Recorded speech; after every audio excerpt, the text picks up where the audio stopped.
Hello, everybody.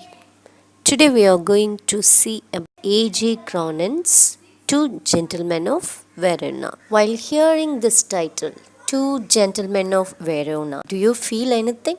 Yes. Actually, this is the title of the father of dramatist William Shakespeare's. Our author A.J. Cronin has used his title Two Gentlemen of Verona. Do you know anything about Verona? Verona is a famous town, old town in Italy. Actually, this town is the setting for Shakespeare's very famous play, Romeo and Juliet. This is a story about love, devotion, sacrifice, sincerity, and maturity displayed by two little boys in their actions to save the life of their sister who suffers from tuberculosis of the spine.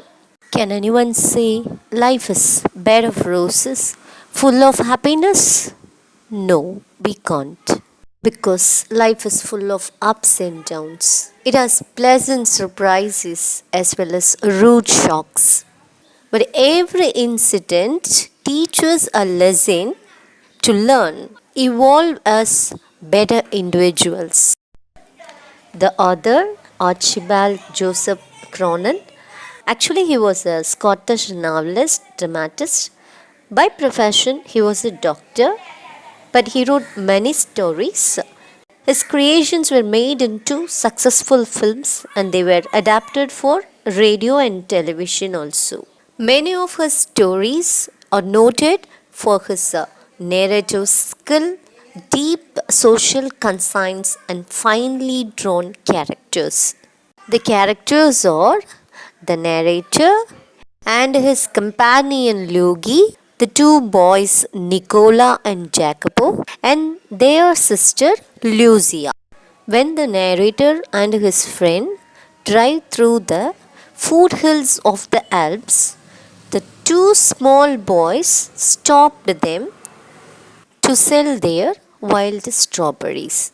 Though Luigi convey his disapproval of their shabby appearance, our narrator is attracted by those two little guys. Of course, he is attracted by their brown skins, tangled hair, those earnest eyes. Then they set off after buying their biggest basket. Next morning, the narrator saw those two boys, Nicola and Jacopo, doing very brisk business of shining shoes. Then only he comes to know not only that they are doing a lot of small jobs. Then they become a tourist guide for narrator and his companion. During the time of their stay in the town, the two young boys turn out to be very helpful to the visitors. The boys are found with a bundle of unsold newspapers and are ready to sell them when the last bus arrived one night. Narrator then talks to them and asks them why they are working so hard. He also told them that they seem to fetch sufficient money.